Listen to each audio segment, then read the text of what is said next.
Coldest beer you ever drank. Oh, dude, I wanted you to hear this song that I love so much. I don't know if you've heard it yet.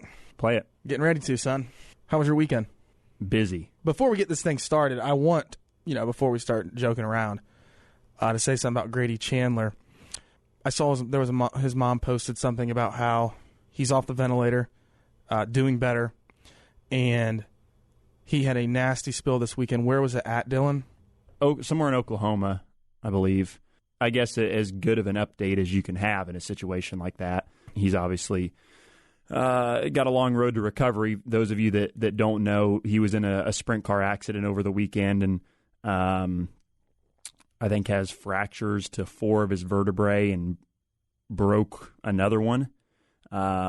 So tough news, obviously, to hear, but yeah, that update, he was awake and talking, which is, is great news. Just, obviously when you have a neck injury like that, it's not great. So, our thoughts and prayers go out to him and his family, obviously, because that's a horrible situation that they have to deal with and that he has to, obviously. So hoping the updates continue to get more positive and that he can heal up soon. I don't know the proper ways to reach out and donate to the family. I think there is a GoFundMe, an authentic GoFundMe page out there. I'm not sure what it is or where you can find it, actually, but there is one out there, I think. So, help them any way you can. Just find the right one. All right, let's get into this song. Grady, get well soon. He said, I ain't the cops, I ain't your parents, boys, you're dealing with the county sheriff. So I said, we can share if you want to. So buddy, won't you take a sip and help us finish it tonight? I ain't giving you an attitude, but I can tell you in a bad mood. Dude, Luke Combs. Is that who this is? Is the best in country music right now. Wow. It's not even close. This is great. Is this a new song by him? It's one of his older songs. Wow. I haven't heard this. It's going mainstream. This is really good.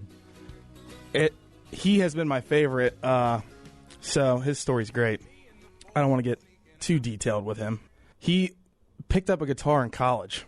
Seriously. That's when he started? App State. That's why I've kind of, done a little research on him because we live down here in North Carolina now. Yeah. And we saw him when he was, first coming up, where he pretty much 2 years removed from picking up a guitar, and he became a star quickly. He's really good, obviously. But the share if you want to, that is a very nice twist because, the sheriff rolls up and it's like, let's partake. That's an older song by him? Yeah. Wow, that's really good. I think it was on one of his original albums called Can I Get an Outlaw, which is a great, great song too as well. Okay. But he kind of had to go a little pop to start with and then kind of has been releasing some awesome country songs. I'm surprised that hadn't been on the radio. It will be. It Getting close. Yeah, it should be. Breaking news here on Rip the Fence. No, I'm just kidding. I love Luke Combs. Yeah, I do too. I awesome. walk up to my, what we call an Echo, and just say, Echo, play Luke Combs, and then they'll play songs that sound like Luke Combs. Well, obviously, as we've discussed on this podcast, I'm not crazy about most new country. He is an exception by far because I'll listen to anything he puts out, so that's cool. Good find. Hope we're allowed to play that. Well, we are now, so too late. Copyright issues, because we are streaming this on Facebook now on Mondays, which has boosted up our numbers since, what do they call lefty in boxing? Southpaw? I have no idea. I don't know what they call it. Some kind of lefty, the southpaw. Tony Stewart. You see that left hook? He needs to work on it Episode 53. Tighten that up a little bit there. And then Robert Ballou obviously sends a tweet. Speaking of Robert that Ballou. Conversation. Oh, God. Do we need to tell this story? Yeah, this plays right now. Well, so we're at dinner on Saturday night in Iowa, and Tyler brings up why I'm not racing a sprint car, or why I've never raced a sprint car. And he says, don't you think Ballou would put you in a car? I said, I don't know. Let's call him. So it's like 11:30 Eastern, and we call Ballou, and he answers, coming back from Hobstadt. And I said, hey, do you remember Fat Tyler? Referring to this Tyler. Heavy lunch. Heavy lunch here. And Baloo goes, I remember him. Did he die? It's like, no, he didn't die. He's sitting right here. Just imagine someday somebody stumbling upon this audio and hearing me talk about me dying and laughing about it. Oh, God. It was funny. I laughed pretty hard. That was very, very funny. Robert Ballou would be an outstanding comedian. He's one of the funniest people I know. I wish he could co-host a show with us. Oh, God. Can you Do you know imagine? how fun that would be? He'd get himself in trouble.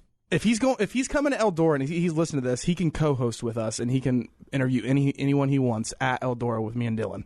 All right. Because we're going to be there. Yep. Here we come. Let's call him up. Let's do that. How fun would that be? Like Tracy Hines. I know. We'll probably be there, too, for Thor Sport. I know.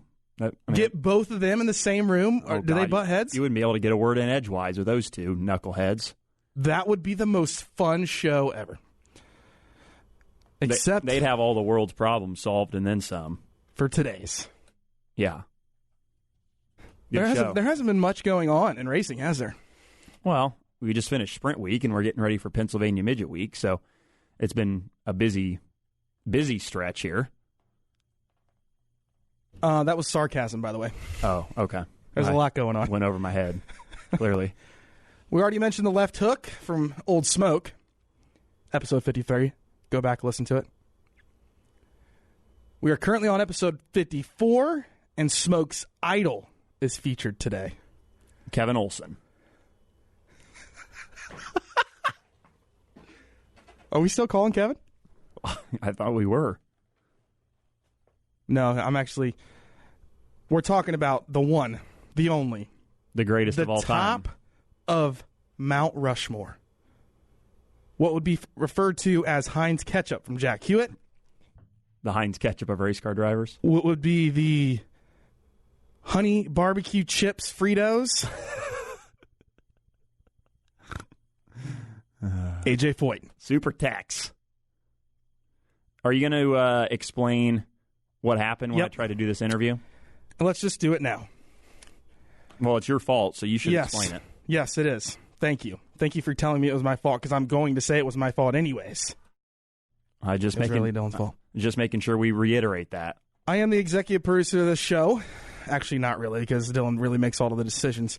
This is why I like this show, and this is why people like this show, because we open up about this. Dylan and I produce this show by ourselves. No one helps us. We do this together, and we make every decision together. And I produce everything. Everything you hear is usually from me mixing down, editing audio, stuff like that. But Dylan really is kind of the final say of the show because, let's face it, he's the star. So, we had a technical issue with AJ Foyt's interview. It is my fault. I had a full SD card. I gave it to Dylan. It was only a 2 gig. I've been so pissed off since we recorded it 2 weeks ago when Dylan went to Iowa, and I haven't slept because it's my fault. I should have cleared the SD card, and we would have not had this issue. However, the good thing is we did get 24 minutes with AJ Foyt on clean audio, even though Dylan still doesn't know how to work a microphone. I'm going to talk to him about that. But basically, he's done 2 interviews now, and the microphone hasn't worked. What'd you say? Dylan was gone for that entire spiel right there, by the way. I had to get my lunch. Old James John's in the house. Look at him go. Jimmy John's. Well, they're not a sponsorship. I got to cut that out. Or just beep it, along with the F word I had while you were gone. Listen to me. It's my fault, mainly my fault. We got to work out the microphone situation. I don't know what happened there. It might be a setting on the recorder, which I've never had an issue with in my entire life. It might have been an issue with the microphone. So the first 24 minutes, that's the story, all right? So what happened was the SD card was full. It shut off 24 minutes in. You will then hear me pick up during this interview, and it will be like, look, I'm sorry. This screwed up. You can still hear everything AJ Foyt says, I promise you, for 25 minutes. I listened to it on the plane. I then put some, what would you call it? You know, Terry Labonte got his Frosted Flakes, a little frosting on it to spark it up a little bit. Is that when his career went downhill? Is when his cornflakes started to get frosted? That's what Carl says. Texas Terry's career went south as soon as he started frosting his cornflakes. R.I.P., buddy. Yep. We miss him. Not Terry, Carl. Former quarter midget USAC director. So you can listen to 25 minutes after that, which essentially is just a cell phone sitting on the table between Robin Miller, Dillon Welch, and the greatest of all time, A.J. Foyt. You can still hear the conversation. If you would like to listen to it, you can do that. By the way, what kind of subs you get? Totally tuna. Dude, I love tuna. That will have me on the porcelain John for a while. Add avocado, add Dijon mustard. All right, let's get into our hat shakes. Time now for the Red Brand Fence Hat Shake of the Week. Send yours to the show on Twitter by using @RipTheFence. Who do you got, Dylan? Let's roll through first what's kind of happened here. So Indiana Sprint Week. Yeah, I mean... Terre Haute, we began there. Oh, we're starting at Terre Haute? Yeah. Okay. Because we got to talk about old Sunshine and JG still not getting along. Yeah, I mean, apparently that rivalry has not subsided because they were going at it hammer and tong, wheel to wheel. Hammer and tong, I've never heard that one. You haven't? No. Wow. I like that. Drop that in a call next week. I will. I'll do that at Eldora. No, they were going at it hard, and Justin clearly didn't want Sunshine to go around him at one point, and then Tyler went down into turn one, and I still can't believe he saved that car. He about went full on Jack Runyon, flipping over the chain link fence to the people in the Buick out there in turn one. And then he just got back on his horse and just ripped around him. So that was fun. It was, again, it's good that they have that little rivalry there. Add some excitement. So I like it. Suggestion for NOS Energy Drink. You have a commercial with Chris Wyndham and with Tyler Courtney. Did you see that with the flames? I did. And the dirt smoke. Was that Kokomo? Yeah, looks cool. It was a little dry. Okay, come on, Reese. A little water down there.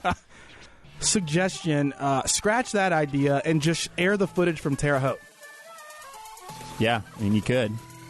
They have Bad to the bone. If they have some cinematic camera shots of that battle, that'd be just as good, probably. Listen, we've talked all this whole time about should we be touching each other on the racetrack. Easy. I like it. Careful. I like it. Awesome. I mean, there's a time and a place, I think. Terre Haute is not that place. Yeah. Sunshine beats him there. Lincoln Park Speedway, Kyle Cummins. Yeah, he had a good week. Shane Cottle did as well. Went from the C-Main 22nd to 9th in the feature. He passed a combined 28 cars at Gas City and Putnamville alone. Wow. Good drive. Old man still got it. Yeah, he does. Fountain of Youth found. Yeah. At Gas City. Yep. Look at him go. Oh, man. Bloomington, KTJ. J-Mac put on a hell of a show. Yeah, and KT, finally back in victory lane here after reuniting with Dutch. So that was the old Dutch touch. The Dutch touch there, and he knows how to set a car up for Bloomington. So that was a good win. Good win for him. I thought I was watching that race in fast forward. They were fast, dude, as hell. Briscoe and I were talking about this at Iowa. Qualifying at Bloomington as an announcer was one of the most fun things ever because it's so fast. It's like, 10-second laps, boom, boom, boom, guys are coming out. On the backstretch when guys are taking the checkered, you never stop talking. So much fun. We got a completely different racetrack every single night of Indiana Sprint Week. Yeah. And we heard in Shane Meals' episode him talk about how they don't prep that track like they used to, and it was very, very dry there. The modifieds were faster than the sprint cars. Yeah. Put that into perspective. Mm-hmm. They were moving. But I like Terre Haute like that. Like the Terre Haute that I like is up on the fence. Well, it's hard. The hard thing about Terre Haute is that you can't get it too fast because, and they've got that stupid, double stacked concrete wall there. So you can't be going too fast, or you're gonna, Then you're not gonna run out of water at Kokomo. Yeah. Lawrenceburg is gonna be good. Lincoln Park, which I thought was very good. Mm-hmm. I was impressed. Lincoln Park was great, and a thing that came out of that was Levi Jones rounded the troops and put some lights onto the infield of the racetrack with trucks because there was a power outage. He just needs to start wearing a Superman shirt because he saved the day multiple times at these racetracks, a couple times over the last few years. So, like DuQuoin comes to mind when KT blew that gate out. One of the smartest guys you've ever met, would you say? Oh yeah, I mean he's like farm smart, farm tough. Like just is not afraid to go in there and get his hands dirty and exactly opposite of me. Do whatever he needs to do to keep him racing. That's somebody USAC needs. They haven't had that for a long time. Somebody that just will do whatever he's got to do to make the race happen. So, and if you know Levi, I mean it's not a surprise at all. It's just kind of the person he is. So yeah, that was fun. USAC was flawless during Indiana Sprint Week. Flawless. I think they were good. I think we had the controversy at Gas City, right. But listen, I liked what Spridge came out and said, and we already talked about it on 53. I was okay with what Spridge said because it's the rules. Yep. Then we went to Hobstadt, and Kyle Cummins won again, passing Schnapski. Steven Schnapp. That sounds like a liquor. What is the liquor? Isn't it like schnapps? I think it is schnapps, yeah. I've never drank it before. But me neither. I know he about pulled off a hell of an upset there. Although he's been really good there the last couple of years, so I mean it wouldn't have been a surprise to me. But Kyle, they probably burn that place down. They do it whenever he wins there, let alone during sprint week. So he had a good week. The old 3R was rolling. 3 to go, passing Schnapps. Which again, I mean, we go there. It's the tractor parade. You're going to have good track prep. You have no comment on that, though? No comment. Oh, man. Hey, I love Hobstadt, man. I can't say enough about Hobstadt. I think it's great racing. The problem is Kyle Cummins is too good there right now. That's his place. That was his place for a while, and it's like now that he got the monkey off his back and finally won there, he knows what it takes to get the job done. And C.J. Leary is crowned Indiana Sprint Week champion. Congratulations, buddy! Without winning a race, right? Yep. Yeah, that's full on Levi Jones style right there. Jones saves the day. C.J. Leary wins the Indiana Sprint Week title. Similar drivers, I like it. Yeah, Levi won a Sprint Week championship in 2012 and never won a race. Yep. Old putt in the bottom around every racetrack he went to. Yep. He won a hell of a lot of races, just kind of like Shane Cottle did all week. Yep. Don't matter how you win. Those Indiana vets get together in bars and they just talk about how can we beat these little kids. Yep. And they're little dogs too.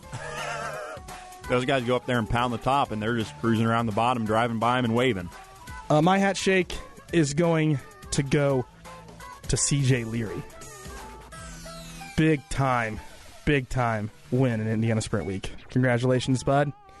Also, Dylan, of note, did you see that the Reinbolds, I guess, Andy Reinbold has purchased a plant to manufacture Red Bull in America? Or I guess they're building one. I didn't even know that. I saw someone tweet say, why do you guys have Red Bulls in Victory Lane? Because obviously NOS Energy Drink is the sponsor of the series. And Jocelyn tweeted, I think that's a pretty good excuse. I think so, too. Boss Dallas Hewitt took it to him. 7 seconds he beat him by. Congratulations to Dallas Hewitt. I saw Riley Kreisel won with the 00 car that he changed for Grady Chandler. That was cool. Yep. The one that stood out to me, and this is my hat shake, was Robert Dalby, Western States Midgets at Merced, pounding the top, 17th to Victory Lane for his first win out there. Big W. Next driver to say rip the fence in their interview, we will pull it if you tell us where it is, and we will put it on the show. Yep. Ask Alex Bowman. Ripping the fence, Robert Dalby. You can't get Dylan to do it, though. Maybe one day. All right, let's listen to AJ Foyt's interview. Then we're going to talk to Kevin Olson, if he answers. Is he in a bar somewhere? I don't know if he stopped drinking since his Angel Park Speedway win. I guess we haven't said that. Well, yeah. I'm counting him in the hat shakes. I feel bad because episode 53, we forgot. Yeah, we totally spaced that, which was we dropped the ball. And it wasn't until Robert Miller's story came out until I really kind of forgot about it because he called KO, and KO said he hadn't stopped drinking Crown Royal since Victory Lane and Angel Park Speedway, which is a week and a half before that. Well, I think did he race last night? You called him and he said he was racing last night. So I called him, He was in the pit area of Angel Park Speedway and was like, hey, I don't know if I'm going to be able to answer. He's like, is it going to be as long as the last one? I'm like, no, unless we get rolling. Yeah, who knows with him. He loves it. And plus, I told him in the voicemail message, and I kind of want him to see if he could send that voicemail message to me, because it was like, hey, we want to put you on the same episode as AJ Foyt. What'd he say? I can't wait to ask him. Because he didn't say anything in the phone call that we talked about. Oh, okay. Oh, man, this is going to be great. Kevin Olson, AJ Foyt in the same exact episode. Doesn't get any better, dude. Buckle up.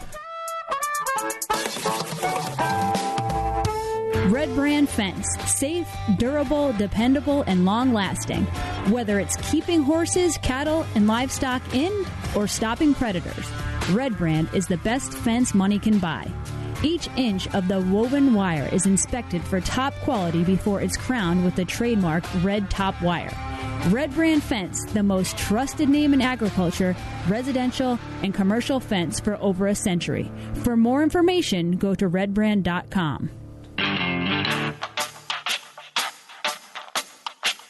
So I'm kind of curious, and I just don't, I guess I don't know, I don't feel like you hear much about, like, your racing in Texas. Like, how much did you race there before you moved to Indy? Probably.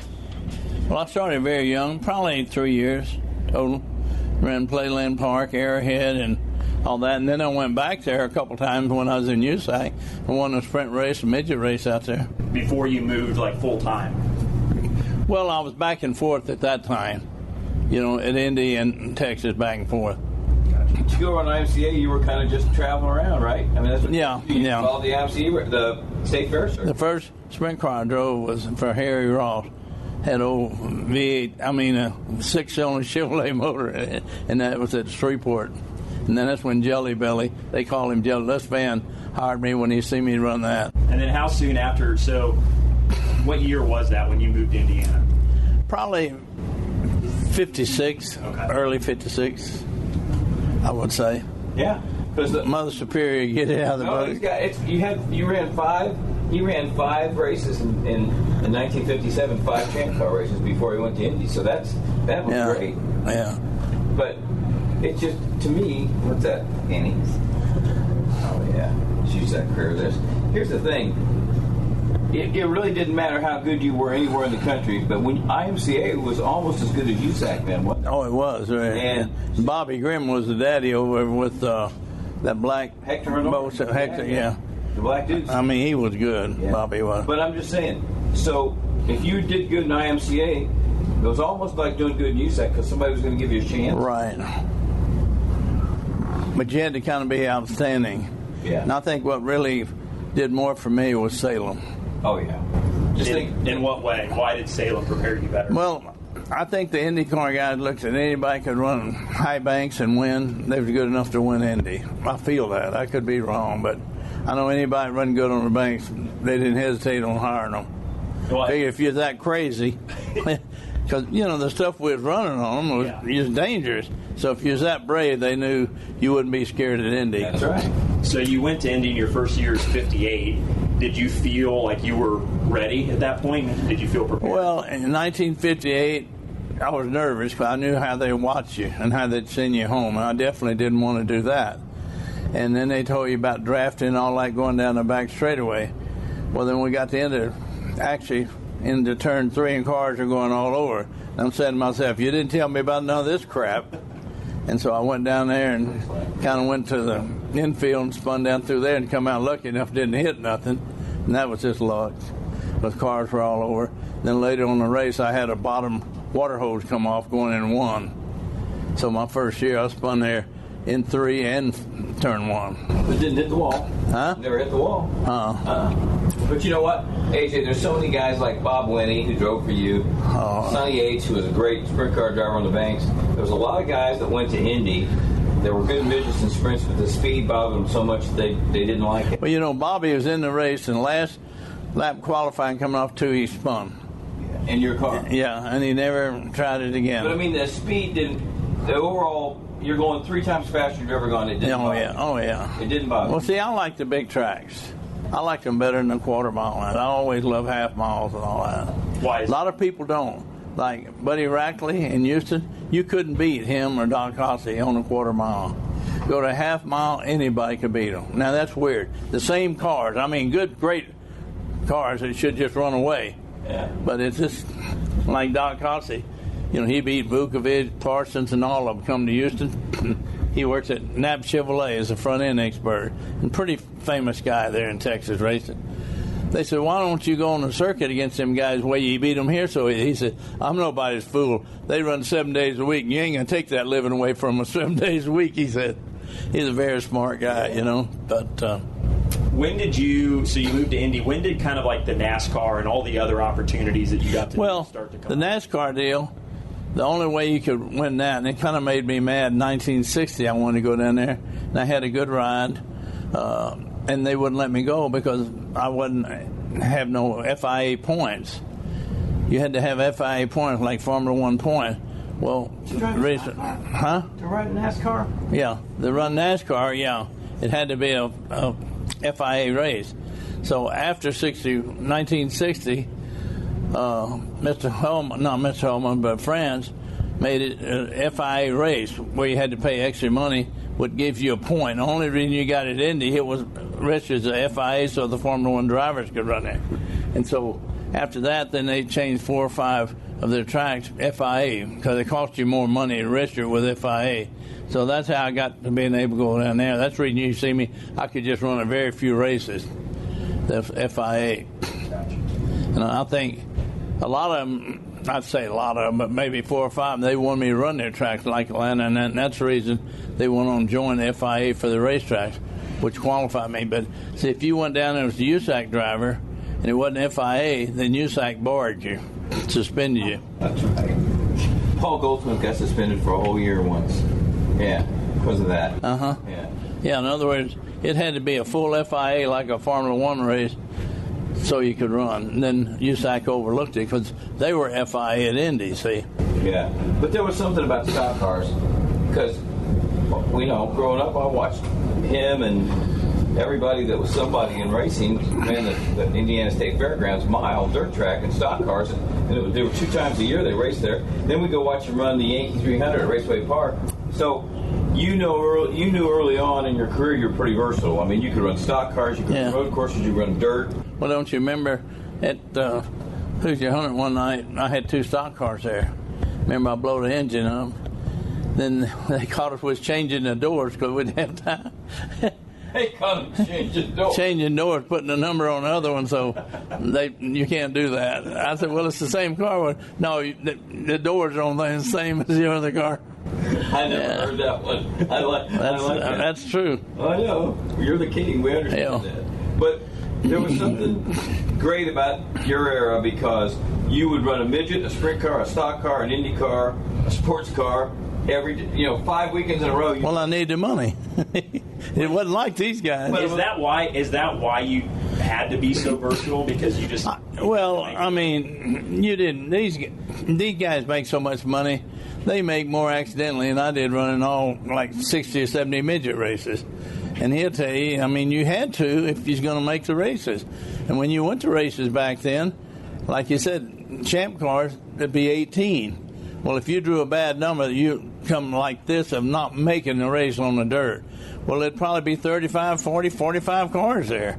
Look at Indy, you used to have over 100 cars. I never thought I'd live today to see all you got to do is qualify. Yeah.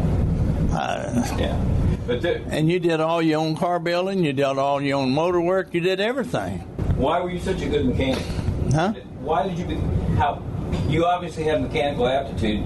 Was your dad responsible for you being a good mechanic, or was that a little bit of you and a little bit of him? I think my daddy was, because he was a very good mechanic. He was one of the few that had winning midgets down home, and he was one of the few that knew how to degree camshaft where the average person didn't. And, you know, when I went and bought a stock car, I bought it out of Olson for $25 the body and towed it back home.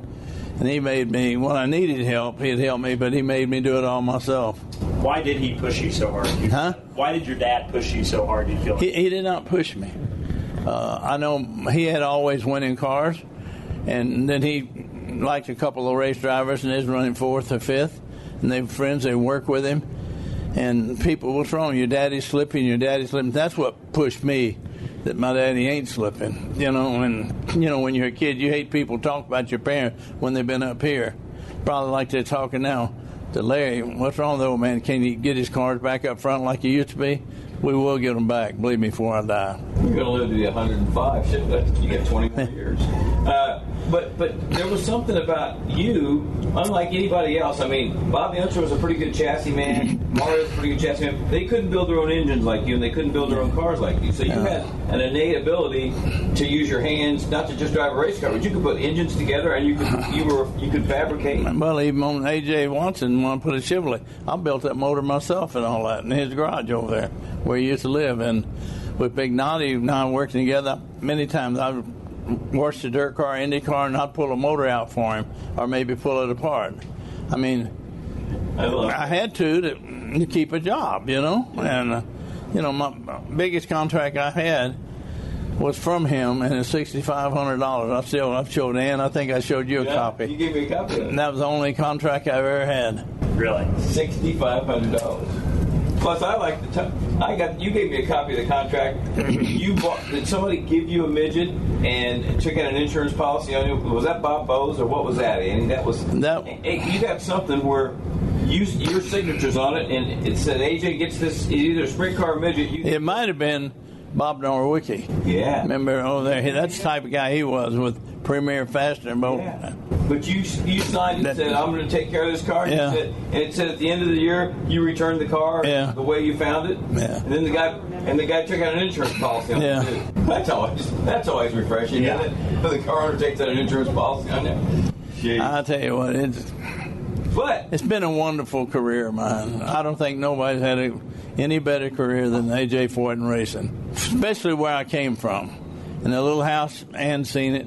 I mean, it was just a home. But you had that hunger that you wanted to get to the top, and that helped drive you. I mean, you had pride, but you also had hunger. I mean, what's the difference between me, I think, and most of these drivers today? Say if I got my ass whipped here today, outrun bad, I couldn't wait to challenge them next week to prove to you I can beat your ass. Right. And you got to have that. It's just like baseball. I don't care, football. You got to have that drive in your head. And if you don't have it, you'll never beat crap. You might every now and then win, but I've known some good race drivers. I'll tell you one that was a hell of a stock car driver. He's from Arkansas, Mark Martin. There was a guy who could have won twice as many races as he did if he just would go and put the drive. When he was in the lead and you're trying to catch him, you couldn't do it. But he would catch him and up there, but he'd just hang there. And he could have won a lot more races. I'm just remembering him because I raced against him all that. But really, you got to have that extra little. And, that's something I think you're born with. Because I don't think you can make yourself do that. And one of the best drivers, he's known that. And if I went out and shook the car down, was our good friend George Snyder. He had more talent in his little finger than most race drivers. And I had we owned a dirt car together, and he called me a raceway, and he kind of missed the show. And I had 2 nozzles and injectors, and they called me. And I said, put that damn motor back like I had it. I run on a dyno. I know it's got more power than anything you ever drove. Well, everybody, I don't care what they say, just put it back. And he couldn't remember it, and they changed it all back. Remember, he won the semi-1, and he got on TV. He said, yeah, AJ, we did it without your help. I told him later, okay, big boy. I was on the phone an hour telling you how to put it back the way it was. He said that on TV? Yeah, he called me. Well, he was on TV, and he said, and we did it without your help, AJ. I was on the phone an hour telling him, put this here, put the nozzle, what jets to put in it. And the next time I see him, I said, okay, big boy, you did it without my help, okay, but you put it back like I sent it to you. Sure. How did you go about picking who drove your cars? Like, what did you look for in a driver? Somebody that wanted to charge, you know what I mean? I mean, it's just like when Penske hired Bobby Unser and I hired Donnie Allison. And it was so funny about Donnie, he seen Gurney put a lip on his wing. And I said, Donnie, that's going to get you in trouble. Yeah, they're doing it. I said, I'm telling you it will. So it's for qualifying. We're practicing at Indy. And I went down and got on the fire truck, knowing what is going to happen. He goes down there, turn 3, bam, boy, he hit pretty hard. Gets out of the car, and I'm saying there, you okay? Yeah. I said, what the hell are you limping for? His knee, where he hit the deal was bleeding. And then the funny thing about it was we got it fixed, and I think he wound up 4th or 5th. He outrun Bobby. Yeah. But what was so funny, at Christmas that time, he was wanting some cowboy boots. And the boots like that was around $300 or $400. I said, well, give me the money, and I'll buy you a pair of some for Christmas. What I did, I took the radio, special radios, all squash. I sent it to him. No, I sent it to him COD. It was about $400. He paid me. He called me, you son of a bitch. You know what I mean? I said, I wanted to remind you of what I told you going to happen. Yeah. And, he was. But see, here's the great thing. And I've told AJ this a million times. AJ, Mario, Parnelli, Dan Gurney, Yountsers, Rutherford, John Cock.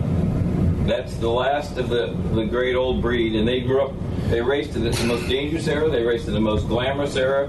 Everybody was in awe of him. So when he goes into a restaurant, or Parnelli or Mario, people come up and get their picture. Yeah. And AJ, AJ, I don't want to sign all these other people. They meant something to people 40 or 50 or 60 years ago, and they still do. That doesn't happen anymore. You cannot believe. Every night we went out, I had a lady last night when we was leaving. I want you to know, my father loved you. He's deceased now, but he knew more about you than you did. And that's a little old steakhouse up here. And the last 2 nights we went there, people come over. I mean, it makes you feel good. But what I mean, these are old people. These ain't young people. Well, there's some. I've been at Road America when the biggest line for autographs was for you, and there was a lot of younger people there. It's just that you guys. You were the heroes of an era that'll never be seen again because you raced so many different kind of cars and you succeeded in so many different kind of cars. Well, I think the biggest thing now, most of the drivers think they're too good for the people, but they got to realize them people who make AJ Foyt or Pernelli or Mario Andretti, and that's the reason you don't have to see a lot of these guys have a big following. I mean, you take Tony Cannon's got a good following because he's full of bullshit. Excuse my language. But what I mean, he does have a good following, and he's good with the people. Yes. It's like Castaneda's the same way. Yeah. But then you take, like what's the name driving for Penske? Will? No, the other one. Joseph? Who? Pagano? No, the other one. Newgarden. He's got a following, but he don't have the following that Castaneda and them have. And it's just like Will Power. He don't have it either. Right. And no, you can't walk anywhere in Indianapolis without being recognized. And Scott Dixon can go anywhere he wants, and nobody has any idea who he is. And he's a 5-time champion. He's a great guy. Oh, a super guy. And a good race driver. But he kind of likes the fact nobody knows who he is. And you don't. And it gets on your nerves sometimes when people bother you. But it's still kind of cool that at the age of 83, people still want to. Sorry, 84, I forget how old you are. Well, you know what I've always told people? Right now I don't have time, but I'll come back to you. And I went back to them, our kids. And I think that's what's helped me more than anything. I mean, I never just said, no, get the hell out of here. But, you talking about race drivers. David Pearson was one of the best stock car drivers there was. You know David. I know David knew. Who knows him? Nobody. Cale Yarborough was a hell of a race driver. Who knows him? Nobody. You know what I mean? You got one name down there and they're still living off of is Earnhardt. And you got Petty. And that's it. And Earnhardt's gone and really Petty's gone. But who you have following? There's 3 race drivers in my lifetime that you don't need their last name. Parnelli, Mario, and AJ. Yeah. That's all, and it could be in the middle of London and they know who you are. Yeah. And that'll never happen again. I mean, Lewis Hamilton's pretty famous because he's won the world champions and all that. And he probably would get recognized. But Michael Schumacher came over here, and he went to the Texas World Speedway and got in the line to pay to drive a stock car, and he had a cowboy hat on, nobody knew who he was. He loved coming to the United States because nobody recognized him. Look at the other Formula One drove my car at Le Mans. What was his Formula One world champion for years? What was it? He come to Indy, he couldn't make the race. Fangio. Oh, Fangio, yeah. He drove my... two worlds at Monza. Yeah, Monza, Italy. Yeah. And then I drove, and when they run in 2 heats, and Fred Schlemin slobbing him, put me in their car for the second race. And I outrun my other car, which is Dean Van Lines, which they won the year before with Jimmy Bryan. God, Monza. They were going 30 miles an hour faster at Monza than they qualified that year. So that was a big sailing. Yeah. Did that get your attention? Well, I think that's when everybody said I wouldn't live to be 22, you know. Really? When they say, well, God, I mean, it was so high banked and so fast. Good idea, though. I made a mistake, though. I got on one of the motorcycle riders that race, and he said, well, I'll just go through the road course. And I said, okay. Well, thought he was racing. He was laying it down. I was laying the other way. He said, leading with me. I said, no, I ain't going to lay all the way with you. He gave you a ride around the road? Yeah. Oh, man, that was a mistake I made. It scared the crap out of me. I mean, he would go down like your road racer, just trying to get down. Hell, I was sitting up straight. He said, you need to lean with me. No, I ain't going to lean with you. You know what? What people don't realize is that you, I mean, John Cock couldn't keep it on track, but he was you, Bobby, Al, obviously Mario was a great road. You guys Ruby, were all road racers. And, you know, you won sports car races, and you won Le Mans, and you won races in Indy cars on road courses. So it's your theory, if you're a good race driver, you can fit, you know, nowadays, guys like Dillon, who's run a USAC and midgets and sprint cars, never get much of a chance in Indy cars because people say, we can't teach you how to road race. But I think that's bullshit. Because Well, I think that's something you got to be gifted with. I really do. I know a lot of people that come from road racing and really want to run oval, and they couldn't. And I think it's more adaptable now because you got a lot of them switching back and forth. And I think that's a talent, I'll be honest with you got to be born with. I don't think it's something you can... And you can study and learn, and you know, it's like Bobby Marshman.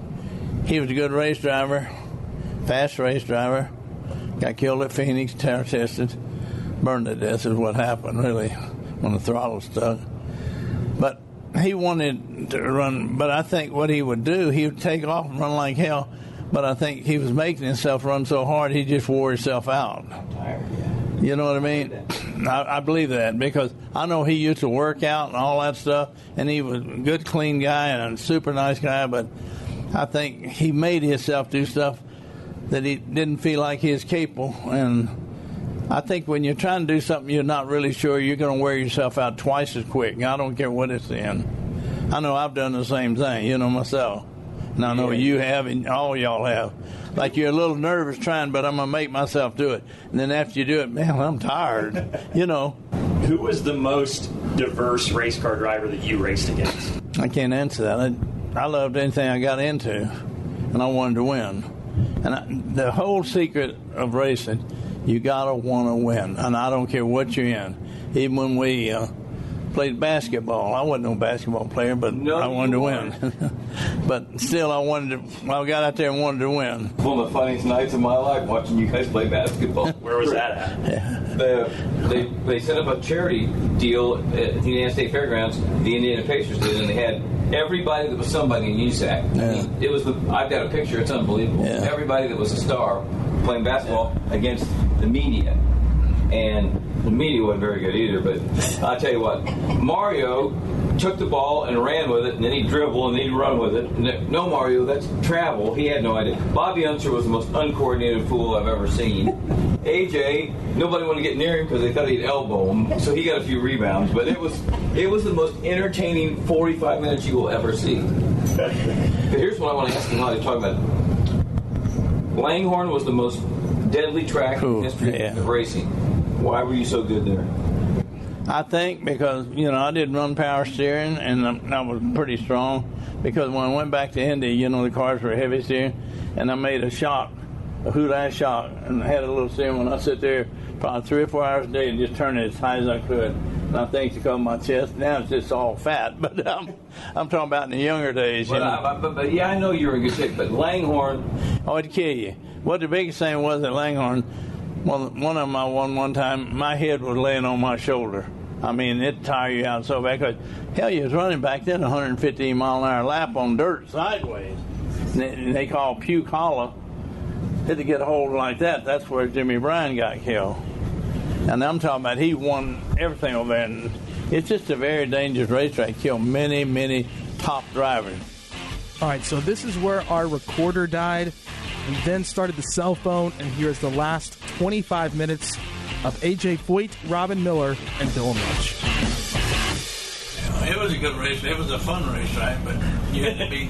You couldn't. He's going to never say Langhorne. Yeah, you had to just keep your head above your shoulders and watch every move you made. Because if you made one bad move, it bit you. It didn't give you a second chance. It was probably mentally as tough as Indy. Oh yeah. Yeah. You had to stay on the ball. Sure. What was the track that you ran at that you enjoyed the most? The track? Yeah. I'll tell you what I enjoyed more than anything in a sprint car like a Terre Haute when it's heavy, a half-mile dirt track. There he is. There? On Robin's shirt here. I mean, that track killed a lot of people, hurt a lot of people, but it's another racetrack. If you wanted to run fast, you could run fast. And the guy that used to get me more than anything, that track would get dry slick sometimes. There might be this much cushion. You'd see Tommy Henry just hitting the fence. I don't, and everybody else has to run the pole, but he run that track hard, boy. Yeah. Tommy Henry said, when I was over East Run, I seen him more on 2 wheels than he did 4 wheels. I mean, you hear him burp, and he'd be up on 2 wheels. He was a hell of a dirt driver. But with all the races you won, it'd be easy to say, it'd be hard for you probably to pick out your favorite track. You were good at Trenton, you're good at Springfield, you're good at DuQuoin, you're good at Milwaukee, you're obviously good at Indy. So when you have that much success, you look forward to most tracks, probably. Yeah. Right? Yeah, but I mean, there's something about Terre Haute with Don Smith, the way they promoted it, and the people over there and all that. I mean, I'll never forget when I won DuQuoin for the 4th time. And an old farmer, because they gambled over there pretty big. He had big overall. He come up, he gave me a hug. AJ, I love you, I love you. I said, what? He said, look what I made today. I said, hell, you made twice what I made. I mean, but they had those big Calcuttas. Huh? They had big Calcuttas, and they bet on these guys. And I mean, it was big. Especially at Terre Haute. Big money. Especially at Terre Haute. Yeah. They had that party on Friday night. Yeah. And you used to go for big money because I'd go to it. Yeah. But what was it like in the 70s when the Indy cars kind of became more downforce driven, and then still kind of jumping back and forth between those and the open wheel car, like the midgets and sprint cars and stuff? Well, I could adapt pretty easy, so it didn't bother me that much. Yeah. I know it bothered the hell out of a lot of people, but wing cars I never cared for. Yeah. Because to me that was just a crutch if your car wasn't handling it. I never cared, for all that.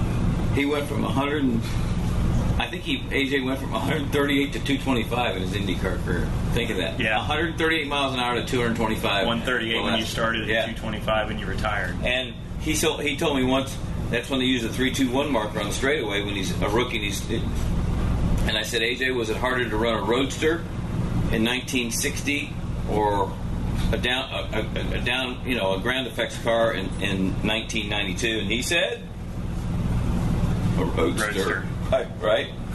I said, tougher to run a Roadster in 1960 than a ground effects car in 1991. Yeah.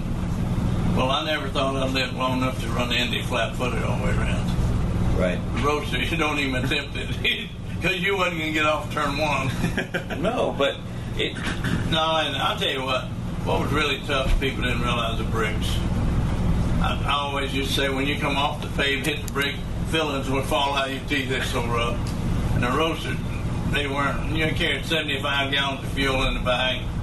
These guys don't know. They carrying 18 gallons. Yeah. So when you hear these guys say this in the middle of the car, you hear these guys say this is a rough track, you're like, it ain't that rough. Right?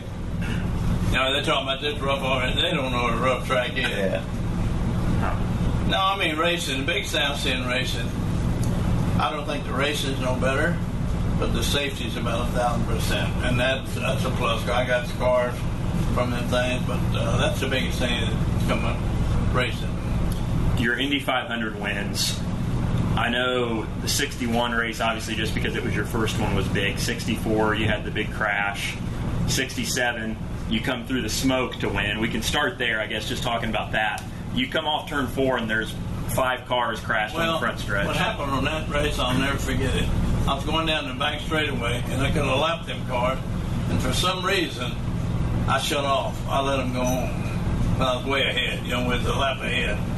So I backed off, and when I went across Sharp Shooting, come off for, all I could see smoke. I said, oh, no. So anyway, I broke pretty hard, and I shifted down to second. And I'm going through. I couldn't see nothing. I said, well, whoever I hit, I'm going to try to carry them past the start-finish line. And when right before the finish line, I cleared up. I couldn't believe it. That's the only thing that went through my mind. I said, whoever I hit, I'm going to make sure I carry him across that finish line. Carnegie's yelling, "Where's Foyt? Where's Foyt?" Yeah. That was one of the most famous calls of all time. Yeah. There ain't nobody be as good as Tom Carnegie. No, way. he was part of the show, AJ. He was part of what made it, you know?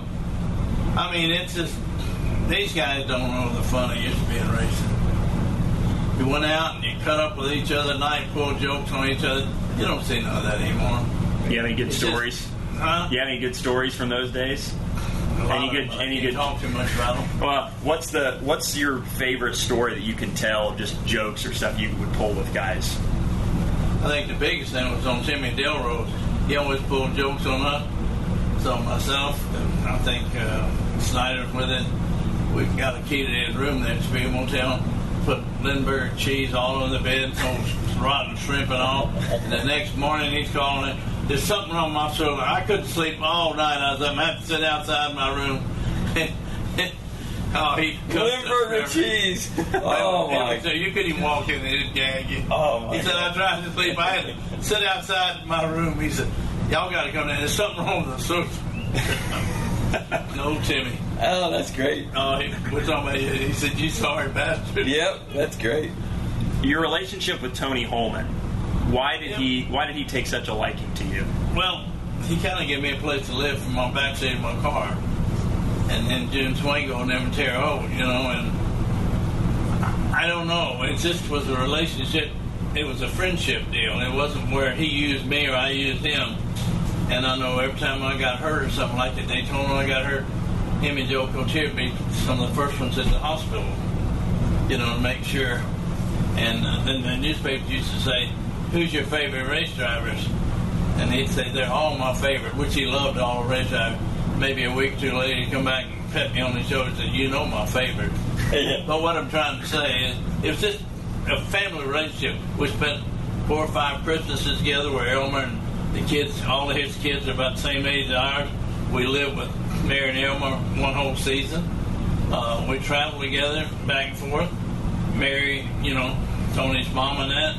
And it just was it wasn't a promotion, it was just a friendship that we turned to be real good friends. My wife and Mary were very good friends. It was just a good relationship. When you won your 4th 500 and he got in the pace car with you, that was one of the biggest. He told me once, he goes, that was one of the most exciting things that ever happened. That was probably, and you know, I didn't realize Tony was that sick. And he said, "Can I help?" Oh, I put my arm around him. He was so thin, I couldn't believe it. And he said, "Don't let him pull me off." And that was probably one of the greatest victories, I'd have to say, with him riding around. Because it was his last race. Yeah, it was the last Indy 500. And then before he died, the day before he died, his honorary and use on a big thing. And he had already had his backpack and was going to fly there. And he said, "They put me in a hospital. I got a deal, but I'm so sorry, but I'm going to try to make it." You know, he still had his lunch pack. And then they put him in the hospital, and he died next day. Yeah. I said, "Tony, get yourself well. Don't worry about this. We'll go to a lot more of these." Yeah. And then he passed on. I'll tell you what, people don't realize what a great guy he was. The best. And I didn't care who it was, he would do anything in the world to help you. Yeah. And what's going on at the Speedway now, probably, it's just like Bill France and him. They were such good friends. People don't know how hard they worked to bring racing back. I mean, the kids are all enjoying it, but the kids could have never done what Bill France Sr. and Tony Holman Sr. did. Rescued it, saved it. Saved the Indy 500. And you know, when they spoke, they didn't talk just to be spoken. If they told you tomorrow's the deadline, it was tomorrow's deadline.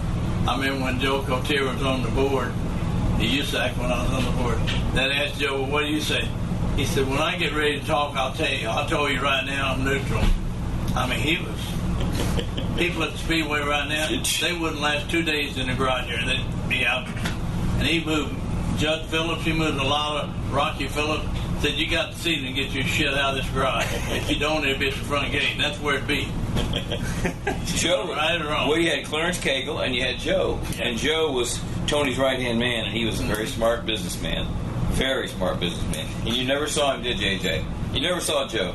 He was always in the background. You know, the time, whatever, second or third when it rained, he was in the hospital in Terre Haute, and he told me, man, I was wanting to get word to you, AJ, but I'm like, I couldn't do it to you. Don't pit. All right, now tell Dillon, because he's been racing for a long time. Tell Dillon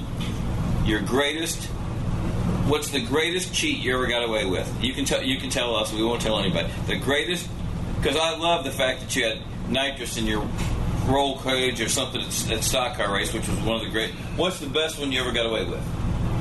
What, on cheat? Mm-hmm. I never did really do that big of a cheat. The only thing, if something was wrong with my car, Frankie Dilroy, he'd say, AJ, I don't want to see that no more. You know, but that was the funniest thing. Well, what I had was a fuel tank that I could probably hold another half gallon of fuel. And when I'd warm up a motor, it'd pump it into my reserve tank.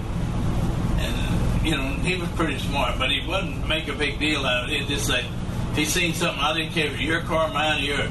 He said, I don't want to see that the next race. And I think the biggest thing, when I won the Ontario 500, Jack said, boss, we can't have enough fuel. I said, well, just dump 10 gallons of water in there. Well, he was dumping it, and the officials come, what are you doing? You can't add fuel. He said, I'm adding water. Well, the next week they come out, you said you couldn't add water. Because water and alcohol mix, all it does is cut the power down a bit. We was running so fast, I didn't need all the power. Really? Yeah, and that's how I won the Ontario 500. Water and alcohol? It mixes. I had no idea. Well, when you get water in your gas tank, you put alcohol in it. And it was so funny. I said, just put 10 gallons. They grab a little jack, they dump it in water. What are you doing? I'm putting some water in it. And then all right, tell Dillon the story about... You were on the pole at Daytona or something. Bill France put his arm around you and said, tell that one. Well, the Daytona, I won the pole. And they said I had nitro oxide. I said, no, I didn't have no nitro oxide. They kept my car all night. And Jack Halsby's car, where Ramble Scott, was second. So they moved him to the pole. The next day, they impounded my car all night. I turned around, next morning, you get in, qualify again, I run faster. And Halsby said, the only reason you run faster, you was just so pissed off. And they still impound my car. I said, don't I get the pole? Nope. Hey, gets it. You're disqualified. For what? Well, we think you got something in there. I said, well, there's nothing. You couldn't find it all night. You kept it. So they never found. They didn't find any. They didn't find nothing, and there was nothing there. And I think then I went to Talladega or something, qualified on the outside front row, and then they accused me of carrying my uniform. So one of the officials, when I come in off the track, jumped in beside me. He's feeling me all over, and I'm pulling up inspection. And I said, here, since you got out, I'm in run 202. Boy, he got me. He didn't work no more. He quit. Told him to stick this job up the ass. Since you want to feel, I said, I'm in run 202. He got mad, and he quit. So I had my fun in racing. Oh. He feeled me out. I said, what the hell are you doing? I'm looking for that nitro. I ain't got no goddamn nitro. I could have bottle on me.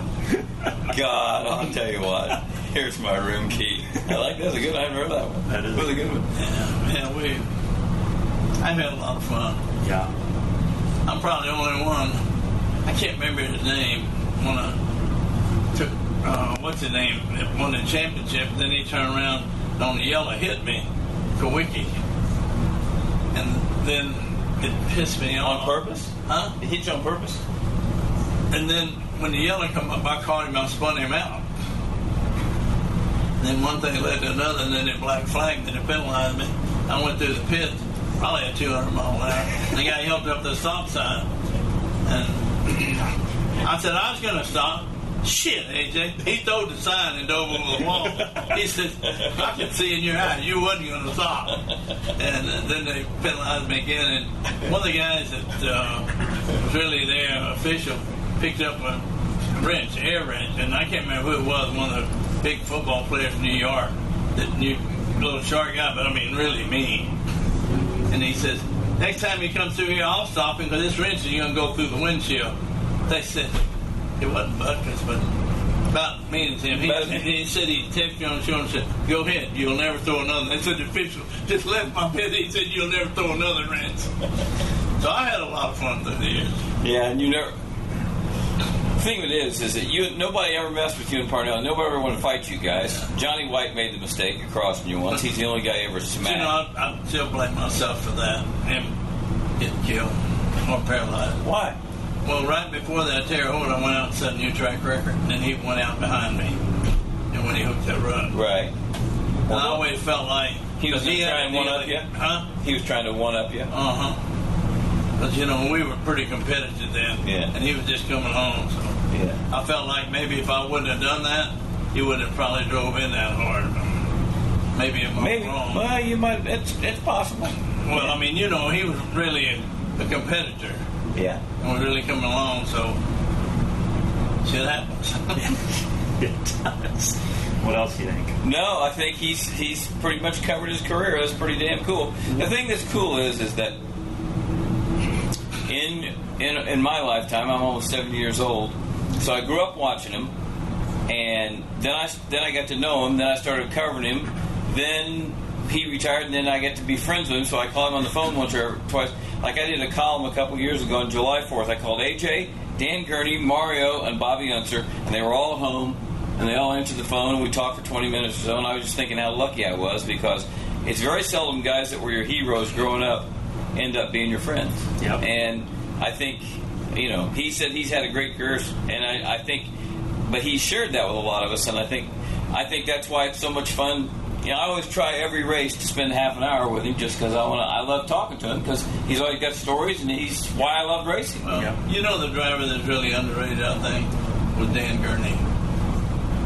He should have been recognized more than he was, because he's the only one who built his own Formula One car, had his own motor, and won a Formula One race. Yeah. But I don't know if anybody's ever done that here in the United States. Man, he made you drive two or three stints in a row at Le Mans in the rain. Yes, he did. He had to drive in the rain. It took me 50 years later to find out why he wasn't there when I come in. My shifter's up. He's out of the car like, you can't get over. They couldn't find him nowhere. I said, he's got to be. Man, my arms hurt, and he was so much bigger than I was. And then the last time when Ford wanted to go over here, 2 years ago? Yeah. On the anniversary? I finally found out the lady he married, he was courting over there then. Wow. I said, it took me 50 years to find out where the hell you was at. And you busted him that day at Long Beach when you guys were being honored. That was great. He turned red and he goes, I don't know what you're talking about. Yeah. AJ had to drive in the rain. He's like, I got to get out of here. I saw the car, and it's hard to believe that these two guys fit in that little tiny car. Well, I was a fella, and that's reading the bubbles on top. He's so much taller than me. Yeah. The driver's door. These guys down. When I went over there, they cut down Molsing Street. It ain't near like it was. They got rid of the White House Bridge. The danger, which it was, it killed a lot of people over there. And now they got them air conditioned. If it gets over 90 degrees, they automatically black flag come in for the air conditioning. Then they interviewed, I don't know who the driver was. Standing outside, it's about 82, 83, and he said, oh, y'all want to interview me? Well, you got to come back to the garage and put your air conditioning. I looked at it and I said, this is too goddamn much. I turned around and walked. I said, I got to get out of here. I can't take no more of this crap. But you know what, AJ? All the injuries you suffered, and we are thankful that racing is safer, but there was an element of danger we can never forget. Danger, a lot of people watch racing, not to see people get killed, but it captivated them because it was so dangerous. When you guys had no fuel cells and you raced with gasoline, you had no roll bars, no roll cages, and people got... When I qualified Indy, I qualified in a damn T-shirt, the Mainline Championship T-shirt. Yes. They wouldn't even let you ride in the car push down on pit lane now. Is that crazy to look back on and think about? That just was normal. Had on about like that cap you had on with a strap. It was just normal back then. You guys didn't think about danger that much, did you? No. You know the way I always felt? The good Lord put you here, and you don't know when you're going to leave, and He's going to take you. So what else can you say? But I'm just saying, you didn't think. You guys didn't have 5-6 people a week get killed. Yeah. It wasn't like one every month or so. Right. But you didn't sit around and think, God, we're road racing and there's trees right by the circle. Yeah. We can't road race here. Or you went to a dirt track and there were posts this high in the infield. Nobody thought about that. Well, that's why got Johnny Thompson in downtown. He spun and went through the infield fence, and one of the 2x4 come in and cut his leg off. He died from shock. Yeah. hell of a good race driver, too. But I'm just saying, you were busy working on your car, trying to race it, and changing gears, trying to figure out how to win. So you didn't care about that. I'll never get it in Allentown, though. I run second, so when I was kind of mad, I loaded my car up, my trailer, I carried my tires, I mainly towed it myself. And the guy come up there and he said, AJ, you get down here. He said, I don't like you, I'm going to whip your ass. I said, I'll be down in a little while. And the guy was down there, I'll never forget it. He said, stay up there, AJ. He said, I'll whip this son. And he beat the shit out of the guy. And I said, after I got out, I said, well, thank you. I mean, you did. He said, keep doing what you're doing. He said, I'll handle this son. So I had a lot of fans, you know. Oh, you still do? I know, but what it means, I'll never forget that. He said, just keep doing. Don't worry about this son, bitch. I'll whip his ass. And he did. He beat the shit out. That's the legacy AJ Foyt, that people will go to bat for you and fight people for you.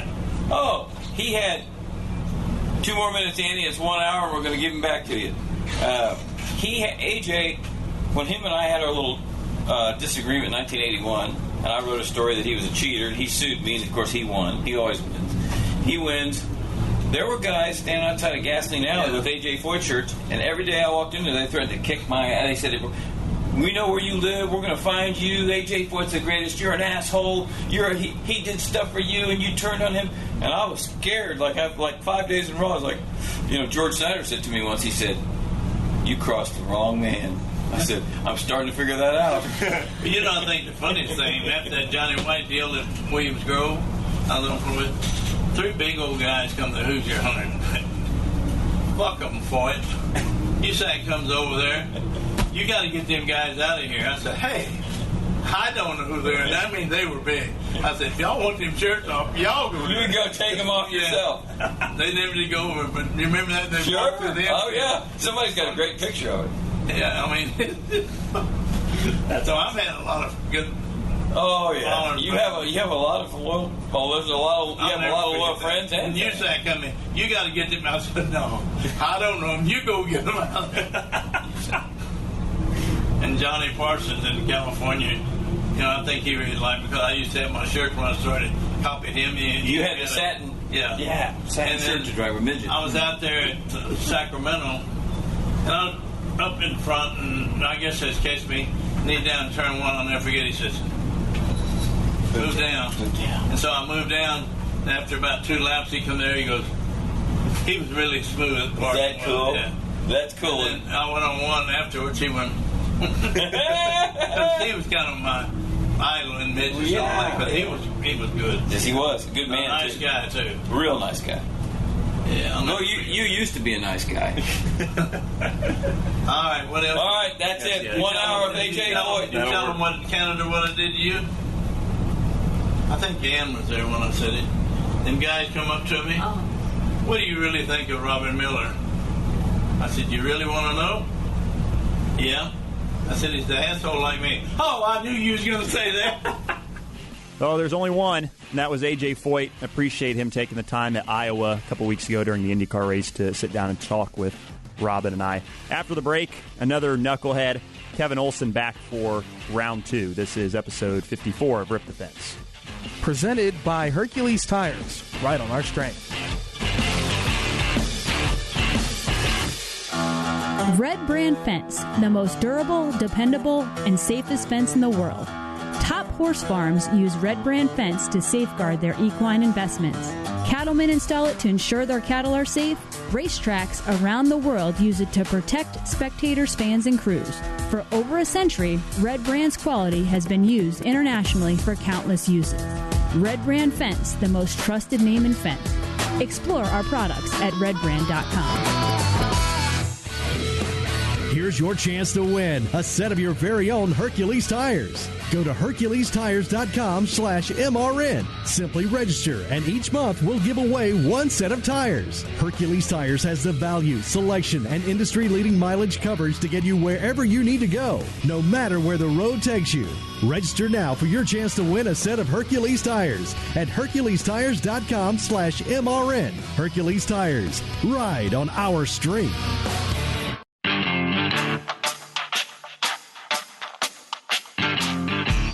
Hey-o, what's up? Not too much. Just waiting for you guys to get her rolling. Well, you don't have anything better to do today than wait on us? No, that's about it. No, we run Sun Prairie last night, and I'm kind of burned out from not the race, after the race, So a little bit slow today. How big was the celebration last week when you won? Oh, God, it was huge. It was huge. Lasted from, after the race Sunday night, I got to bed at 8 o'clock in the morning, and then I couldn't really get to sleep very well, because I thought, I've been wanting to do this thing for 20 years to win another one so I could retire, and retire with a smile on my face, and finally won it, so I just wanted to make sure I wasn't just, having one of them bad dreams where you win the race and you wake up and, you're laying in the gutter somewhere or something, but so we got going again about 10 o'clock and went down to Hans Lean, he owns the Silver Crown car that won the Hoosier 100. Yep. Went down to his bar, and he had to help me celebrate. So it was about 7 o'clock the next night before we quit, and then after that, I had to get ready for the weekend. So it was about a 2.5-day celebration. Man. So what's the bottle to throttle ratio time? What was that? I'm sorry. What's the bottle to throttle ratio time? When do you have to stop before you can start racing again? Pip Trickle used to have something like that. It seemed like the hot laps was the time between, or the time you woke up at quit partying until 10 o'clock or something. I think it's like 3 hours is what it legally is. Because when we used to run Fort Wayne, Bigelow and I would stay out pretty late, and we had to warm up about 10 or 11. So, it's not set in stone, but just common sense tell you should wait at least 2 hours. Yeah. It's probably good. But, that's important. I mean, if you only drank a little bit, well, then there's no time, But you should have a couple hours anyway if you're really on the gas like Bigelow and I were. Now, I saw Robin Miller's story said it was Crown Royal for a couple days. I saw also a beer in Victory Lane. What does KO drink? I was drinking usually whatever is free or somebody hands you. Otherwise, we were drinking Coors Light that night, but otherwise, that stuff you used to be able to buy in the liquor stores for 50 cents. I think it was Highbrow or something like that. They come in quarts, and we used to get those. But now, just whatever's free. Do they still give you a case of Miller Lite if you win up there? Yeah, they do. Yes. Yeah, we went through that too. I forgot about that. I got a great car owner, Donnie Clevin, out of Stoughton, Wisconsin, up there. He's the greatest. I mean, he goes along. If I run the car straight into the fence on purpose, he says, "Well, that's okay. That might work next time or something." He's the greatest, and he loves to have fun afterwards, and it's the perfect storm for me. But especially at my age. Everyone knows who listens to this show. I love Miller Lite. Dylan calls it Milwaukee sewer water. KO. I'll be honest with you. I'm not a big fan of it either. Oh, what? You broke the hearts of Wisconsin.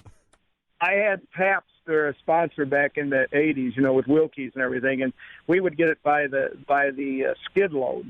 So I got pretty used to that. And then, of course, but around then you couldn't get Coors beer in them days east of the Mississippi. So, whenever we went to Denver, that was always such a cool deal to get Coors and bring it back. And Fox and I were coming back one time, and we had his van loaded with cases of Coors. Fox had the idea, we were going to drink a lot of it but sell a lot of it, and we got pulled over for speeding, and the cop took all of our beer away. It was for Fox, it was worse than losing Turkey Night. Not the beer, but the money part of it. That's awesome. Okay, so you said you wanted to win again so you could retire. So are you retiring now? What are you doing? Well, you know what? I kind of lost a lot of altitude, in the 90s and the 2000s and the 2010s where, it got to be where, everybody would tell you, you really need to retire. You suck. You're terrible, which, was kind of adding up that way because I had won a race to Hales Corners like in 2000 or something like that. And I just couldn't, the cars changed. The kids were, the cars got way too safe where they don't kill anybody off hardly anymore. So the kids can be braver than hell. They jump in these cars at it looks like about 11 years old, but I guess they're about 16, but they look 11. And the cars just do so much of the work. They're so good and so safe. These guys can just flat foot them, all the time and get away with it. Where, a guy like me who started out, in 1970 when the cars, every corner they wanted to turn over and kill you. And I'm still kind of in that mindset, I'm afraid. And then plus, when you get up over 80, 90 years old, like I've been, it's just hard to run with these guys. So I got, everybody's telling me to retire, and I just I couldn't retire until I won one more race at the Prairie. I could have won it at Indianapolis. It wouldn't matter. I had to win the Prairie again. And, the last couple of years we were been close. I was 11 thousandths of a second this year at a Badger race from winning it, but still wouldn't have mattered. I had to win the Prairie. That was just, I wasn't going to quit until I did. And, of course, my family wanted me to quit because they've seen me almost kill myself 1,000 times off the racetrack and then a couple thousand times on the racetrack. So, they really would, so I said if I could ever win the Prairie, I'd quit right there. Well, so we won the other night, and then I got up the next morning and people saying, well, you're retired now, huh? And my family or whatever. And I said, well, you can't quit Donnie right in the middle of the season, so we're going to keep on going and then reevaluate in the winter. But the T-shirt sales went up a little bit, so I think we're going to have to go at least one more year the way it's looking right now. Oh, yeah. If Stevie will come out of retirement to fill in for me, well, then maybe I'd consider it, and I'd be like his spotter, Stevie Reeves? Like that. Yeah. Yeah, he needs to. Yeah, he's a little pent up, I think. He's got to, he gets a little upset when he can't race a race car, but he's got those little RC things, which are a little goofy, but them are dangerous. I seen a guy one day there that he didn't even breathe to come off the track, and it just missed my head by inches. I mean, it would have been certain death, And plus, those guys don't wear helmets. They don't have arm restraints. They don't have, what do you call them things that I don't like to wear, the Hans devices. I don't wear that garbage, So they're good product. I just don't wear them. So you drive for Hans Lean, but you don't wear a Hans device. No, I don't think that they're necessary, really. Whatever. Bob Tattersall, Jimmy Carruthers, none of them guys ever wore a Honda. Sleepy Trip never wore one. Of course, his neck is so big that it's a built-in Hans device. But yeah. So anyway, that's kind of was my theory anyway, that RC cars and stuff like that, he should get away from. Stevie really needs to get rid of NASCAR because this would be a better deal for him all the way around. He'd get paid. Wouldn't have to worry about not getting a check from NASCAR when they bounce him and stuff. Get it from me directly, and I'll spot for him. Now, what would you pay him, though? What would you pay him? I might keep going. You wouldn't pay him that much. Who, Stevie? Yeah. Oh, yeah. Can you imagine the harassment value you and I could have if he didn't win every race? It wouldn't matter, whatever it costs. We could torture him for hours, So. Well, there was some also, your comments kind of remind me of Zach Dom's tweets this week a little bit, talking about the kids and how they're running into him all the time. You raced with Dom, didn't you?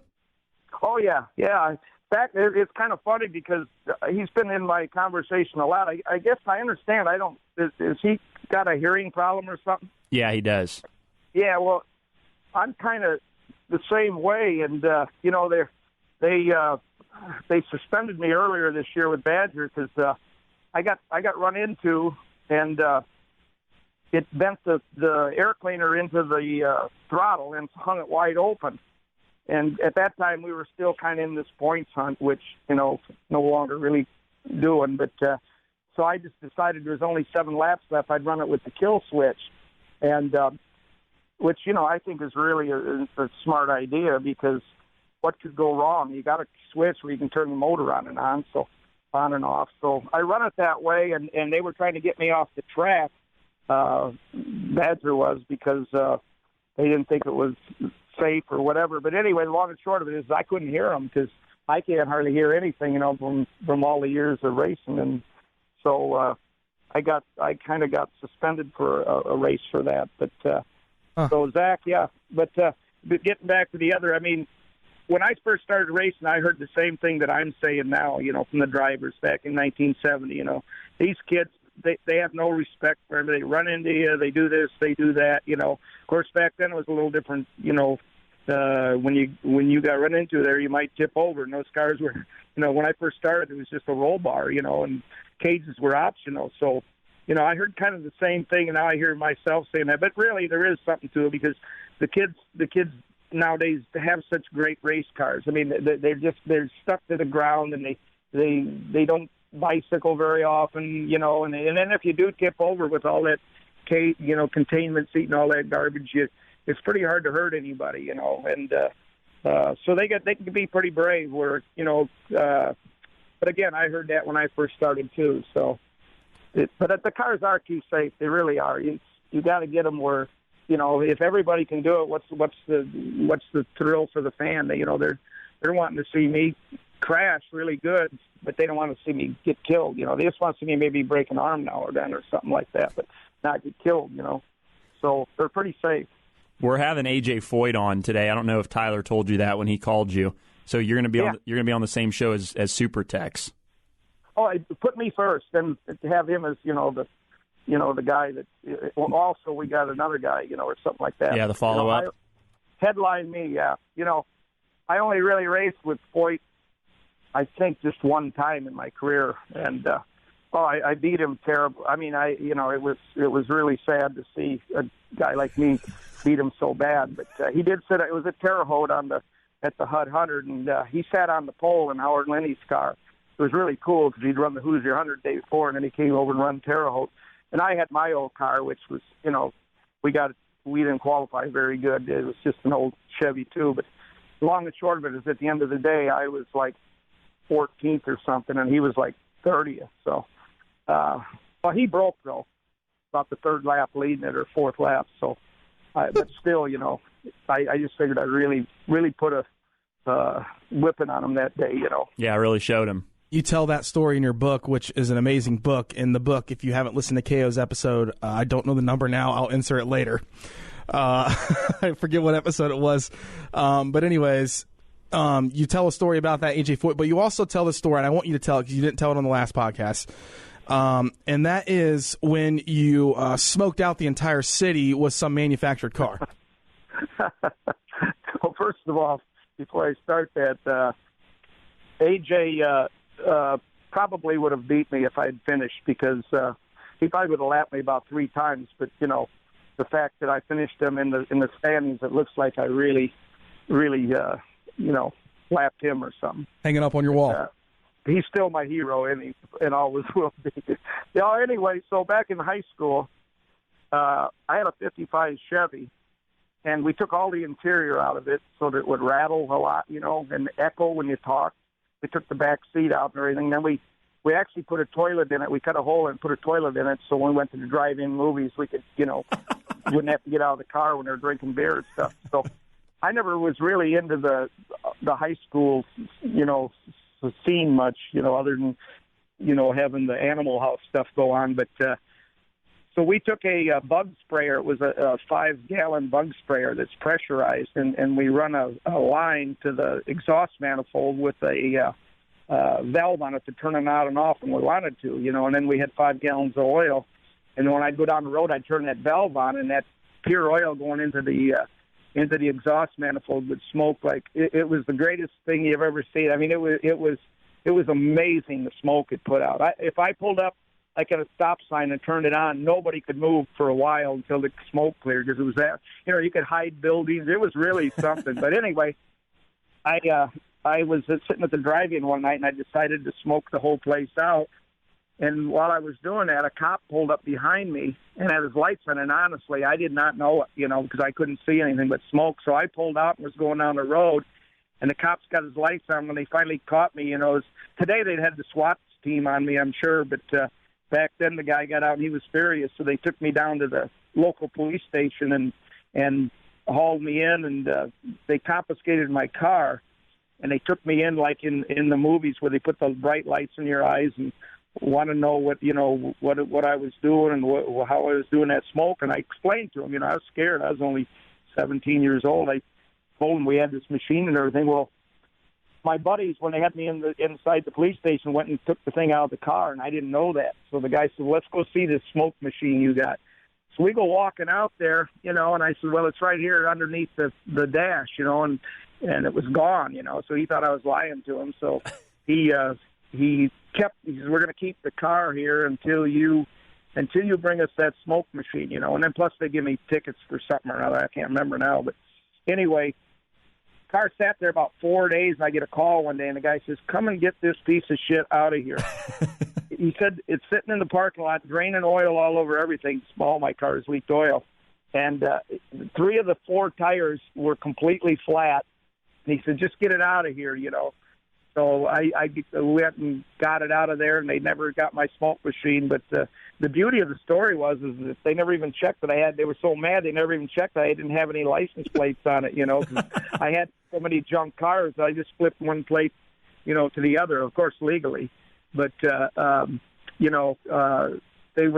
never even noticed that. And then I had to go to court, and the judge kind of laughed about it, and he fined me, I think, $25. No, he didn't fine me at all. That's right. He made me my penalty was I had to wash in Loves Park all the squad cars, take them to the car wash and wash all the squad cars, And I told the judge, I really, it's a quarter a wash there, and I really don't have any money or whatever. And the guy, said, well, would you rather sit in jail? I said, no. So I had to come up with the money, but I had to wash all the squad cars, and then. Every time I was on the street, the cops were eyeing me pretty close. But it was a cool thing, I'm telling you. I got kicked out of the homecoming parade, too. I participated in that, and I got to the front of the line, and, I just turned that baby on, and it was people were locking their brakes up, and I just kind of blew out of the line pretty quick, I think, before the police came. But it was fun, and it was good, clean fun, good American clean fun that, today – you probably would have the SWAT team or some kind of, FBI on you. But you'd be going to Guantanamo Bay. Yeah. But in them days, you can get away with that kind of stuff. The world was a whole different back then, just like racing. You can get away with a little more back racing then. I can remember a few times at racetracks when guys actually were older guys mostly would maybe have a drink or something in their pits, and nobody just cared, but or at least they looked the other way. I mean, I wouldn't think that's a good idea then or now, but I remember stuff like that. How'd you get the money to go pay to wash the cop cars? Well, I probably had the money. I just didn't want to dole it out. But it was back then. Car wash was only a quarter. You put a quarter in the machine and you were good. Well, you might have to. It was real dirty, but this was just mostly oil on one squad car. But I had to do them all. So. It probably would cost me $5 or something, but it's probably better than going to jail or whatever, Couple light bulbs. Yeah, there you go. Yeah, that was before I started that business. So. The book is Cages Are for Monkeys. It used to be called what, K.O.? What was that? What did it used to be what was the former name of the book before you actually published it? Well, the Postal 181 wouldn't allow the title, which I thought was very kind of catchy. It was called Yank My Doodle, It's a Dandy. And it was kind of patterned after that James Cagney movie back in the real old days. I think it was Yankee Doodle Dandy or something like that. But, I don't know why they wouldn't have done that. I mean, because that might have projected it right into the New York Times bestseller list. Oh, yeah, without a doubt. We're actually thinking about doing another one pretty soon, I hope anyway, but I'm not sure what the title will be. It was a pretty good response to the last one, so we might just do another one. Yeah, I was going to say, what's the working title for that one, but yes, you don't have it yet. No, I don't know that one yet. But, I want one more story before we let you go. Yeah. Emmett Hahn, we had a little tweet up at the Chili Bowl, and you're going to have to come to the tweet up. I know you don't have Twitter. You need to get on Twitter, and we need to make that happen because Dylan and I didn't even know you won last week. That's why we're 2 weeks behind here, so sorry about this. But anyways, Emmett Hahn tells a story. Well, actually 2 stories. You can kind of mix them together if you want. I think it might have been the same night. At the Chili Bowl, where I believe you guys were riding around in a truck and it caught on fire, and then also something about a monkey falling from the stands. Yeah, well, the truck that we were running around the track in was actually a truck that they'd borrowed, I believe, from one of the local dealers, and they had this guy that was going to be drug around through a. They lit the straightaway on fire with I believe it was fuel oil, if I'm not mistaken, and then this guy was going to be drugged through it. Well, something went wrong, and the truck kind of caught on fire, and the gentleman had to buy the whole truck. And it was kind of my idea, and I guess, although I didn't have to pay for the truck, but it just didn't go right, So the poor guy that got drugged through the fire kind of got burned a little, and the car burned to the ground. But it was a pretty good entertainment for intermission. Then. Another time I had an idea with my monkey that the deal, this was before the book, but what I wanted to do is, see if we could get a real monkey, a live monkey, and then I would carry him out on the front straightaway and stuff, and they're really cute and all that junk. And then what I was going to have is a bungee jumping monkey, where bungee jump was big back then, where he had a lift where we could go up on top of it, and then the monkey would jump off and bungee jump, and in a little racing outfit that I had ready. And but the trick to the thing was that I was going to have the real monkey and then climb up there. But then I'd have a stuffed monkey that I have that looks pretty real. Then I was going to fill it full of hamburger, completely raw hamburger, and then have it when the bungee cord goes down that the line breaks, and then the monkey splatters all over the front straightaway, And I think Emmett would have went for it. I really do. He was pretty, thinking that was pretty funny and pretty good deal. But his wife kind of put the kibosh on it there before, we could get her done. But we had her in line to do. But she also, when I ran the chili bowl with just a roll bar, not a roll bar, just the T-shirt. I had a T-shirt. That's what it was. My open face helmet and T-shirt. We actually got to do that. I ran a heat race and almost won it. And I figured I was the last guy to ever run a competitive event, with a T-shirt, professional anyway. And then, but I wanted the next year to get a car with just a roll bar and no roll cage. I figured, like I told Emmett, if he made the track real slick and started me on the pole, if it was slick enough, I might be able to, actually win the heat race. This is kind of before the Super Coons teams and everything came in, where they'd probably be hard to beat. But anyway, his wife kind of turned that one down, too. She seems to have a little more common sense on that. Super Coons teams. All right, so are you officially retired? Because I was fully expecting you to drive out to PA Midget Speed Week and race USAC now that you won. No, actually, that's been postponed with the retirement due to the T-shirts already being printed for the 9th annual retirement tour. So we have to. How much are they again? They're $15. And then if I sign it, they're like if I sign it, they're like 40 cents cheaper because it devalues them. So they're $15 unsigned, and then if I sign it, it's $14.70. But with them already in print and everything, I'm gonna have to probably go another year. Yep, I don't blame you. We'll buy another one from you in Tulsa. How about that?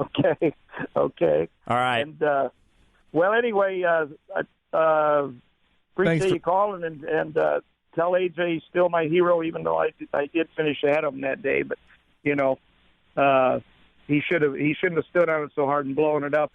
Otherwise, he would have been higher in the standing than me. Yeah, we'll pass that along to him. Well, we've already recorded it because he can't hear over the telephone because he also has bad hearing as well.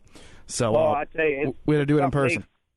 They with my hearing, I did a test at the Speedway in the 90s, because I was going to try to test an IndyCar and stuff, and I did a hearing test there, and they got a real good hearing deal there where they checked all your levels. And I had one level that was pretty much 100% gone in one of my ears, and I mean, you got to remember all the years. This is my 50th season of racing midgets, and all that exhaust pipes right next to your ears, and and then when I worked for the IndyCar series, I'd be standing in the pit area, and they, on a pit stop, and they take off, and of course those things just shatter your eardrums when they take off when you're behind them.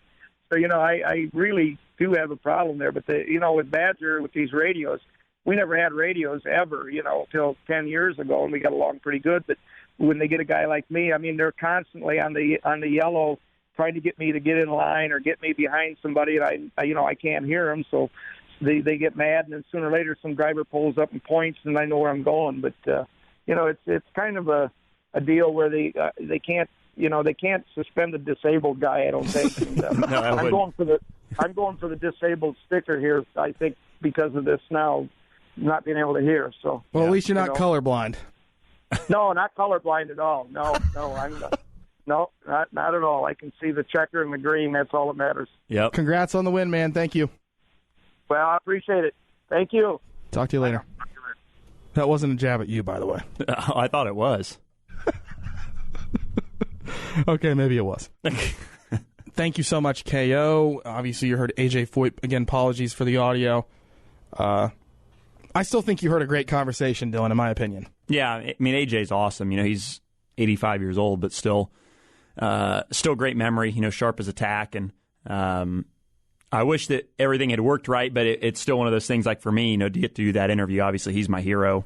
I ran 14 on my cars for a long time because of him. So it was really fun to get to sit down and just, BS with him about dirt track racing. It wasn't a whole lot of you, but Robin Miller was pretty freaking good. Yeah, well, I mean, that's the thing, is like Robin, one, was around for a lot of that stuff, and two, just is friends with AJ, so he knows how to get the stories out of him, and AJ's going to be a lot more comfortable with him. So I was perfectly content there to just interject when I felt appropriate, but otherwise just listen to them talk. I've never heard an interview like that with AJ Foyt. Yep. In all honesty. So that's the reason why we just aired the audio. Because, listen. There's only one. There's only one of them. Right? Yep. Your Mount Rushmore again. Let's recap that. What's your Mount Rushmore? Oh, I don't remember. I mean, AJ's always been my number one, so it's simple as that for me. I mean, he's the best to ever do it. Thanks, everyone, for listening. Again, you can follow us on Twitter, @RipTheFence. Listen, we need to get some more Twitter followers. Currently, they've surpassed me, but Dylan seems to be creeping up on the Twitter followers lately. I think it's because he's on television every freaking day. Maybe. That might help. You're on big NBC now, son. I know. We were on network on Sunday. Old Scott Dixon. Look at him go. Also, congrats to Chase Briscoe for winning. We didn't talk about that in the hat shakes. Buddy boy. Great done. He, obviously, you can listen to him on Jack Hewitt's episode, which is 45. Why do I know that number and not Kevin Olson's? I'm not sure. Somewhere in the 20s for KO. I'm not going back in and at it. I was just kidding about that. Twitter, @RipTheFence. Facebook as well. Go back and listen to Tony Stewart. Oh, shoot. We forgot to ask KO about the left hook. Oh, that's right. I know. Go back and listen to Tony. He probably didn't see it anyways. He doesn't have Twitter. Go back and listen to Tony Stewart's episode. Thank you for listening this week. Again, congratulations to the Red Brand Fence Hat Shake of the Week winners, CJ Leary. And who was yours, Dylan? Robert Dalby. Robert Dalby as well. This has been episode 54? Yeah. Is that the one? Yep. Episode 54. Thank you for listening. It's AJ Foyt, people. Listen.